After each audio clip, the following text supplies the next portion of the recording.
Guys আসসালামু আলাইকুম। মালয়েশিয়াতে কাজ কোম্পানিতে কীভাবে কাজ করে আজকে আপনাদেরকে আপনাদের সাথে শেয়ার করবো। এটা হচ্ছে যারা কাজ করে এই কোম্পানিতে তাদের লেখা। এই যে এটা হচ্ছে কাজের কাউন্টার, এই বুলেট দিয়ে মাল আসে। আর এই জায়গায়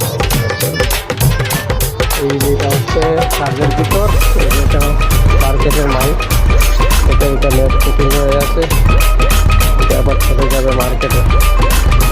চাল আছে, ডাল, কিছু অনেক কিছু আছে। এই যে এই ভিতরে তারা কুকিং করছে দেখতে পাচ্ছেন। এই যে এই পাশে হচ্ছে ড্রাই, যেটা ইয়ারকনের কাজ। আর এই পাশে হচ্ছে যেটা